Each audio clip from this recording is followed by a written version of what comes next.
Bom, mas justamente isto para vos trazer para a guerra da Ucrânia, para vos trazer para uma visão muito rápida do que ela foi. A guerra da Ucrânia, no princípio, era isto. Era a situação criada em 2014. Os territórios da Ucrânia ocupados nessa guerra, a Crimeia anexada e os territórios contestados do Donbass, onde foi-se mantendo uma guerra permanente entre a Ucrânia e os separatistas russos, e que foram justamente os primeiros territórios ocupados pela Rússia no começo desta guerra. Isto é um mapa do dia 13 de março, portanto, menos de um mês depois de começar a guerra na Ucrânia, que representa o avanço máximo na altura das forças russas, em que, de repente, depois de ter falhado o primeiro conceito russo, que era vamos resolver esta guerra em 3 dias, com um golpe de palácio e com a ação de forças especiais e forças aerotransportadas, isso falhou por completo. Falhou por completo porque justamente já nessa altura os ucranianos provaram uma coisa que continuam a provar hoje em dia, é que têm o domínio da informação. E o domínio da informação é essencial para este tipo de guerra. E esse domínio da informação permitiu que, por exemplo, pouco antes da invasão russa, reparem, antes da invasão russa, os ucranianos tivessem a prender os cabecilhas que em Kiev iam dar o golpe. E que, por isso, simplesmente não deram o golpe de palácio. Porque a Rússia pensou nisto, olhem como a URSS pensou na ocupação do Afeganistão, que foi um golpe de palácio em Cabul, que funcionou, esse funcionou, derrubaram o governo do Afeganistão e puseram lá um outro, acompanhado por uma série de colunas mecanizadas que entravam no Afeganistão. Aí funcionou, aqui falhou. Então a Rússia, esta era a segunda visão da guerra Rússia. Bom, não há problema, através de múltiplas frentes e de penetrações profundas e de avanços rápidos, uma guerra de movimento com colunas mecanizadas, avançamos, cercamos as principais cidades, Kiev e Kharkiv nomeadamente, a resistência ucraniana entra em colapso e a guerra terminou. Não termina em 3 dias, mas possivelmente terminará em 3 semanas. Isto é justamente a situação ao fim de 3 semanas. Bom, como sabem, falhou. E falhou de uma maneira estrondosa.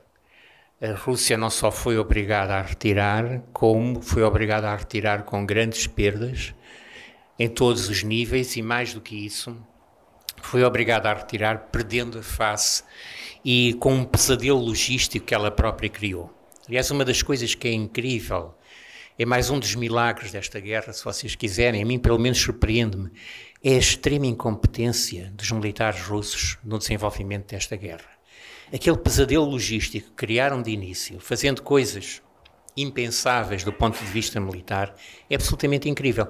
Quer dizer, em certa medida compreende-se porque é motivado politicamente. Ou seja, eles pensavam que a resistência ucraniana não iria aguentar e que perante aquela força imensa que avançava, nomeadamente sobre Kiev, a famosa coluna dos 60 km, lembram-se da coluna dos 60 km, perante isso a resistência ucraniana entrava em colapso. Não aconteceu, aconteceu o contrário. A resistência ucraniana ainda se reforçou. E durante muito tempo esta foi a situação existente. Já agora, com esta situação existente, e durante vários meses, eu lembro-me que muitas vezes dizia, atenção, que a Ucrânia está a preparar a sua contraofensiva, mas isto vai demorar tempo, porque tem que pegar nos armamentos e nos meios que lhes estão a ser fornecidos pelo Ocidente e que transformá-los em unidades operacionais. Isto demora tempo, demora meses, não é improvisado. E havia muita gente que dizia, essa famosa, pelo contrário, os meios que vieram do Ocidente estão a ser destruídos em massa. Havia informações e havia serviços de informação que diziam isso, verificou-se que não era verdade, mas estão a ser destruídos em massa e nunca vai aparecer essa contraofensiva, é uma impossibilidade.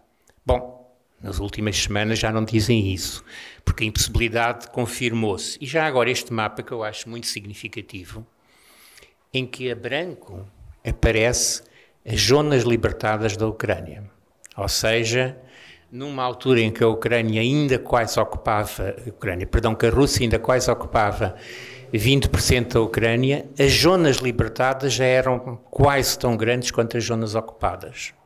Portanto, as zonas libertadas, as zonas que foram ocupadas pelos russos e que foram depois abandonadas, que eles foram expulsos dessas zonas, na prática, normalmente com perdas muito significativas, estão ali representadas a branco. E das mais significativas, e ajuda a explicar um pouco a situação atual, é justamente em Kharkiv. Quando a Ucrânia lançou, ao fim de alguns meses, a sua contraofensiva, lançou de uma maneira inteligente, sem um único eixo, não foi uma única contraofensiva, foram múltiplas, quase simultâneas, mas normalmente sucessivas, umas a seguir às outras, normalmente não com grandes unidades, mas com pequenas unidades justamente organizadas em rede e com domínio da informação. Uma das coisas que caracteriza a Ucrânia na sua maneira de fazer a guerra desde o primeiro momento é este domínio da informação. É isso que lhe dá a grande vantagem. Já agora, está diretamente ligado à questão da liberdade. O domínio da informação implica ou permite um tipo de fazer a guerra que é um tipo em que as pequenas unidades têm grande autonomia de ação. E, embora coordenadas em rede, têm de facto grande autonomia para atuarem. E isso implica que haja uma grande motivação. É difícil para uma força militar que não é motivada e que não é fortemente motivada descentralizar e deixar a decisão aos escalões inferiores e às pequenas unidades. Não se faz justamente porquê? Porque não há motivação, porque não há moral, porque não há empenhamento da força. Ora, de facto, isso é o que acontece do lado russo. Do lado ucraniano, a maneira de fazer a guerra, a arte militar, é completamente diferente. E em Kharkiv aconteceu uma coisa muito curiosa e muito significativa. Enquanto a resistência de uma unidade aerotransportada, que era a unidade de elite, em Kharkiv o que estava era o exército russo. Por exemplo, as ofensivas que estão a ser lançadas no Donbass por forças russas quase ao mesmo tempo, já não é o exército russo, são mercenários, fundamentalmente, que lá estão. Mas em Kharkiv não. Naquela zona branca que aparece ali em cima, ao pé de Kharkiv, era o exército russo.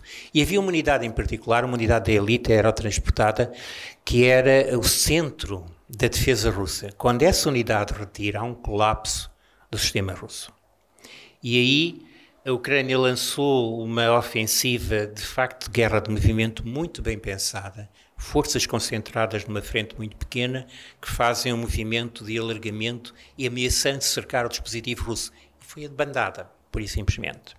Foi a debandada com perdas muito significativas, que, aliás, diga-se, outra das características desta guerra é que é talvez a primeira guerra não coberta pela televisão, porque já houve outras, mas é a primeira guerra coberta por satélites. São milhares e milhares e milhares de imagens de satélite, não só ligados aos Estados, mas ligados a empresas privadas, que inundam a net.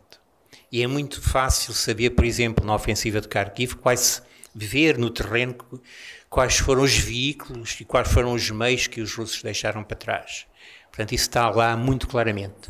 Mas, portanto, esta maneira ucraniana de fazer a guerra está ligado àquilo que é o centro, ao fim e ao cabo, da razão do sucesso ucraniano, que é a sua profunda determinação em defender aquele modo de vida, em defender a sua liberdade, possivelmente com especial empenho por uma razão muito simples. Se há alguém que sabe o que é viver sob o domínio russo, é a Ucrânia. Tal como acontece com a Polónia também sabe, e ela apoia claramente a Ucrânia. O grande apoio da Ucrânia ali ao lado, aliás, por vezes a dificuldade está em conter os polacos, porque eles têm imensa vontade de passar a fronteira e ir ajudar os seus irmãos ucranianos em termos desta luta, porque de facto eles sabem também o que é viver sob o domínio russo. Portanto, este empenhamento da Ucrânia, esta determinação, é básica para a sua maneira de fazer a guerra, associada, de facto, a uma outra coisa muito importante, é que, no essencial, em termos das forças militares ucranianas, o núcleo central é um núcleo infocentrado, ou seja, há um elevado número de militares que têm uma formação desenvolvida em termos da ciberguerra. E isto é básico para a maneira ucraniana de fazer a guerra, contando com uma outra coisa que é associada, que é, ao fim e ao cabo, a ligação, nomeadamente às redes de satélites que são essenciais para este domínio da informação e que são recebidas diretamente pela Ucrânia. O presidente Zelensky várias vezes disse que um elemento essencial para a Ucrânia era a informação. E, nomeadamente, estou-me a lembrar de uma vez em que o primeiro-ministro, na altura Boris, do Reino Unido visitou Kiev e que ele, com o primeiro-ministro a ouvir, disse: foi muito importante a informação que recebemos do Reino Unido e da Polónia, acrescentou. E o primeiro-ministro Boris ao lado abanava com a cabeça a dizer que sim, ele sabia do que é que ele estava a falar. Aliás, consta que essas informações permitiram aos ucranianos anteciparem-se e preenderem os indivíduos que iriam dar o golpe de palácio, vieram justamente da Polónia e do Reino Unido. Foram informações essenciais para esta guerra civil. E só para vos dar uma ideia disto, não estou aqui a revelar nada, nenhum segredo, porque isto já foi dito na televisão, nomeadamente foi dito pelo general Vieira Borges. E porquê o general Vieira Borges? Porque ele é atualmente o presidente da Comissão Portuguesa de História Militar. E ele contou na televisão, portanto posso repetir o que ele contou, para quem não ouviu, que no Congresso de 2021 da Comissão Portuguesa de História Militar, que se não me engano foi realizado na Turquia, no ano seguinte, ou seja, agora, neste ano, o Congresso devia ser realizado na Polónia. E os polacos chegaram lá e propuseram um tema que era a defesa da fronteira. E toda a gente olharam uns para os outros, mas a defesa da fronteira, mas isso não faz muito sentido, isto em 2021. Isto não faz muito sentido, a defesa da fronteira, isso não é propriamente um tema que seja atualmente vivido como tema militar. E os polacos deram uma resposta extraordinária. Reparem, em 2021. A razão é muito simples. No ano que vem, a Rússia vai invadir a Ucrânia e a defesa da fronteira passará a estar muito no centro das atenções. E esse era um tema atual.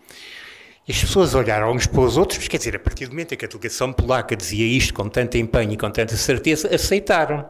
E, de facto, o Congresso este ano realizou-se na Polónia e o tema era a defesa da fronteira. Mas os polacos, em 2021, diziam, não propriamente top secret, porque diziam isto numa reunião do Congresso da Comissão Internacional de História Militar: no ano que vem a Rússia vai invadir a Ucrânia. Portanto, a defesa da fronteira passará a ser um tema central. Devo confessar que, para muitos observadores e para muitos comentadores ocidentais, foi uma surpresa, de facto, a invasão da Rússia. Mas, curiosamente, foi um dos poucos casos em que, nomeadamente, os Estados Unidos disseram a Rússia vai invadir, e disseram com grande antecedência. E em que a Polónia dizia também o mesmo. E, pelos vistos, acertaram em cheio. E este mapa, que é um mapa 19 de setembro, já agora este é o War Mapper, que publica praticamente mapas diários da guerra da Ucrânia, mostra o que era a situação que fez o discurso de Putin, o discurso de Putin de hoje, que era uma situação em que não só a Ucrânia estava a lançar a sua contraofensiva em vários pontos, mas estava a obter vitórias e a avançar. Nomeadamente, olhem, se olharem para aquele mapa e para as zonas disputadas daquele mapa, são nada mais, nada menos que as 4 zonas que a Rússia anunciou que vai fazer o referendo e que vai fazer o referendo para anexar como território russo. Mas, neste momento, nenhuma delas é dominada por completo pela Rússia. Nenhuma delas. Inclusive, o Oblast Superior do Donbass estava até há pouco tempo praticamente 100% nas mãos russas, hoje já não é assim. Hoje já são 95%. Portanto, nenhuma delas está dominada pela Rússia.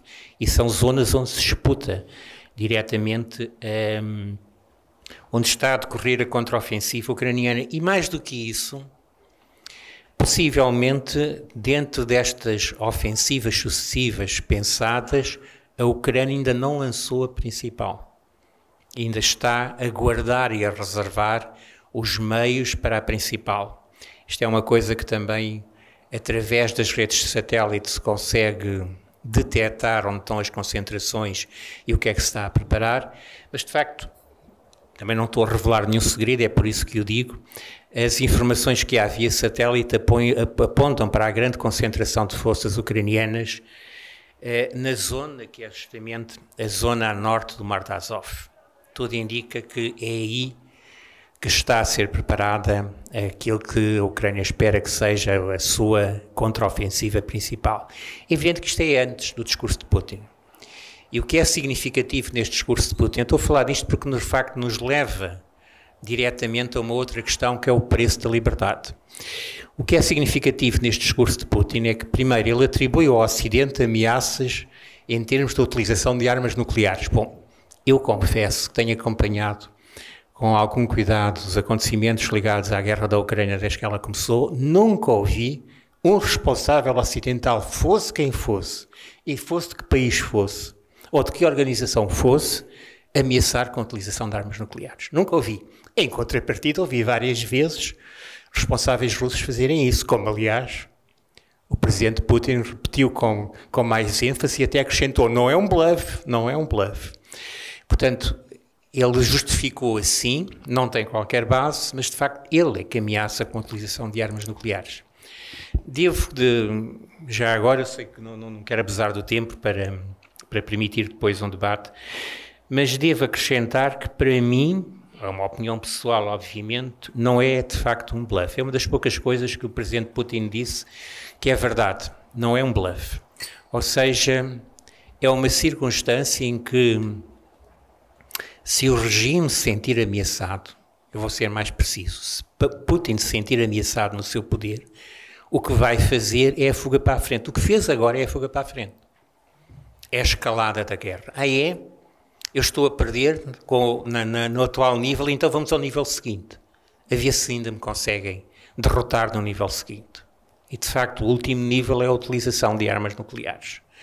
E é curioso também, mais uma vez mostra que há algumas fontes bem informadas neste conflito, que o presidente Biden, antes do discurso do presidente Putin, tenha dito, atenção, avisa a Rússia para não utilizar armas nucleares, antes deste discurso do presidente Putin. Tem daí dito isso de uma maneira muito enfática, acrescentando aquilo que obviamente é o que tem que ser dito, que é quando ele pergunta, então, mas qual será a resposta? Bom, a resposta depende das circunstâncias. Obviamente não posso estar aqui a fazer especulação sobre qual será a resposta, mas haverá uma resposta. Eu não vou dizer qual é, até porque depende das circunstâncias que eu não sei quais irão ser. Portanto, esta escalada baseia-se nisto. É uma atitude de desespero, é uma atitude de subir a parada, é a fuga para a frente. E é a fuga para a frente que faz muito parte da mente e da atitude de alguém como Putin. É por isso que eu digo que a ameaça nuclear na sua boca não é de facto um bluff. Ele repete enfaticamente, não é um bluff, não é um bluff. Aí é capaz de ter razão, de facto não é bluff, é algo que ele poderá utilizar nas circunstâncias. O preço, bom, os portugueses sabem, e sabem ao longo de uma história quase milenária, qual é o preço de defender este nível básico da liberdade, que é o nível da soberania e da independência nacional. E várias vezes ao longo da sua história enfrentaram ameaças a esse nível. Curiosamente, as três grandes ameaças que enfrentaram têm paralelos evidentes com a guerra da Ucrânia. Estão-me a lembrar, nomeadamente, da crise da Primeira Dinastia, a crise de 1383, 1385, que abriu justamente para a dinastia de Davi e para a grande aventura portuguesa da criação do primeiro sistema mundial. Estou-me a lembrar da Guerra da Restauração, das longas guerras da Restauração, quase 3 décadas de guerra. Foram também o segundo grande conflito em que em que os portugueses defenderam a independência e a soberania, e das chamadas invasões francesas. A mais sangrenta, pelo menos em termos da documentação que existe, das guerras portuguesas, que é a única, na altura já havia estatísticas rudimentares, coisa que não acontecia antes nas outras guerras, e havia um sistema estatístico, aliás, montado por um francês em Portugal, desde o século XVIII, e é a única altura em que a população portuguesa diminui. Durante as invasões francesas, diminui mais de 10%. Portanto, é muito significativo. Portanto, os portugueses sabem que há um preço de sangue a pagar por esta liberdade. E sabem isso perfeitamente. E em qualquer destes 3 grandes conflitos em que isso esteve em causa, é curioso que se passou uma situação que há um apoio externo muito importante da Inglaterra, a mais velha aliança do mundo, que ainda hoje que é muito significativo e que envia nomeadamente para Portugal, estou-me a lembrar, por exemplo, da crise de 1383, que em Alves Barrota, um elemento essencial da hoste militar portuguesa são os arqueiros de arco longo britânicos que lá estão. São poucos, mas centenas, mas de facto fazem diferença e são muito importantes naquela extraordinária, também milagrosa vitória. Portanto, há um poder externo tecnologicamente mais desenvolvido que apoia, e sobretudo em termos das invasões francesas, que apoia empenhando-se também em termos de força militar. Mas era normal nos tempos das guerras napoleónicas dizer que a Inglaterra vencia as guerras com o dinheiro próprio e com o sangue dos outros. Bom, no caso de Portugal também colocou cá o seu sangue. Também o exército anglo-luso, que a partir de 1811 era o melhor exército da Europa. O único que nunca foi derrotado até ao final das guerras. Portanto, era de facto o melhor exército da Europa, o exército anglo-luso. Esse exército era constituído de forças de primeira linha, quase metade ingleses e quase metade portugueses. Portanto, há aqui de facto um preço de sangue que os portugueses sabem que tem que ser pago. E que a Ucrânia pagou. E que a Ucrânia, infelizmente, não só pagou, como está a pagar. E esse preço é muito significativo. Isto é a situação, pelo menos em tanto quanto podemos ter uma visão estatística, é a situação 6 meses depois da guerra, agora estamos nos 7 meses, estamos quase a chegar aos 7 meses.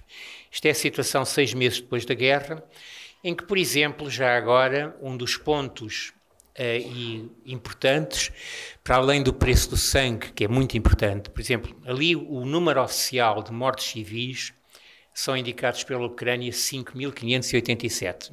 Não é.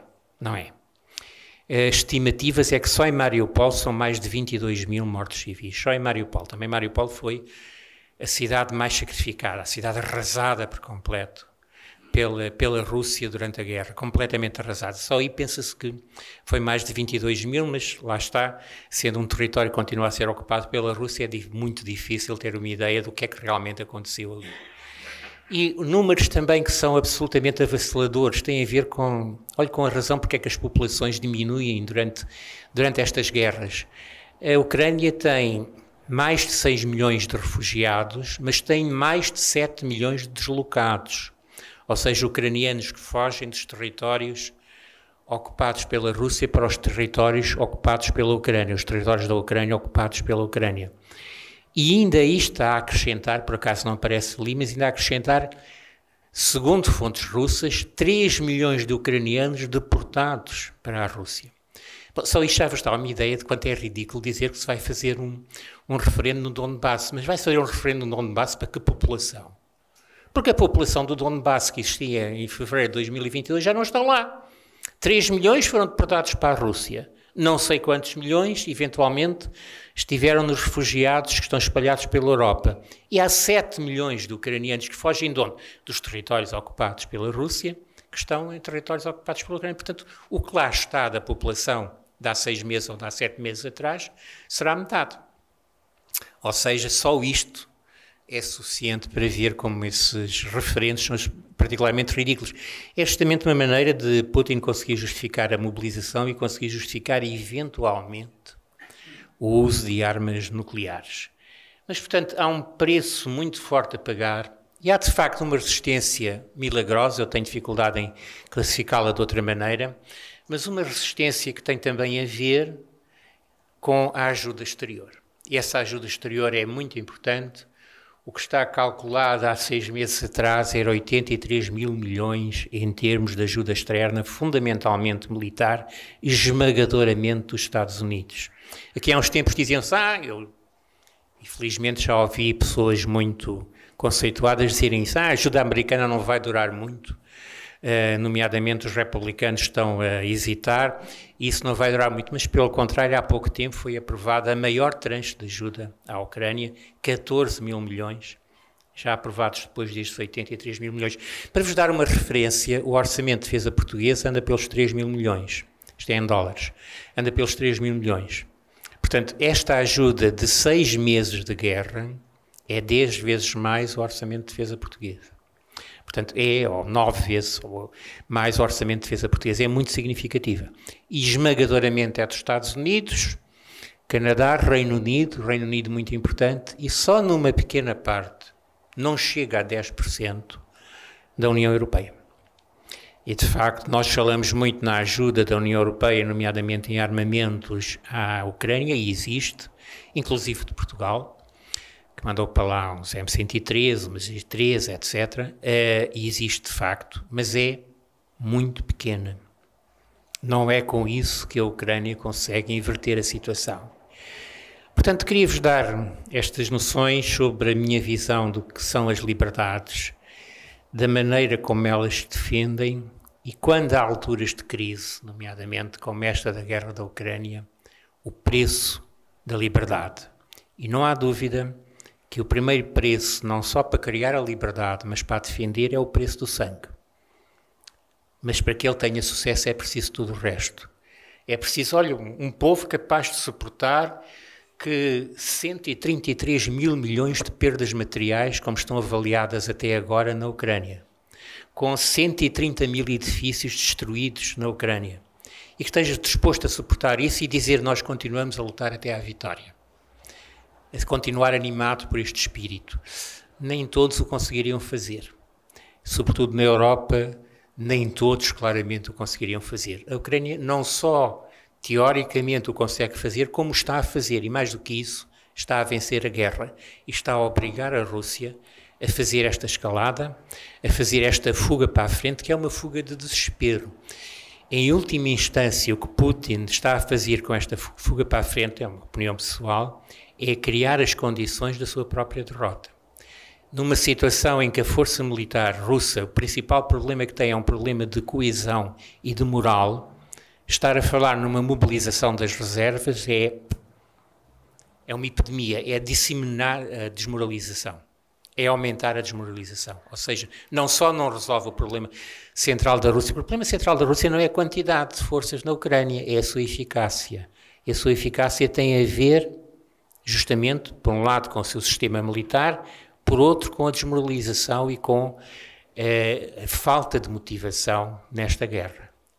A mobilização só vai agravar isso, não vai resolver isso. A mobilização é eu costumo chamar-lhe a autoestrada para a derrota. É o caminho certo para a derrota. Infelizmente, por causa disso, é que de facto o Sr. Putin é capaz de não estar a fazer bluff quando fala nas armas nucleares. Agradeço muito a vossa atenção, muito obrigado. Como é evidente, estou disposto a responder a qualquer questão que queiram colocar. Muito obrigado a todos.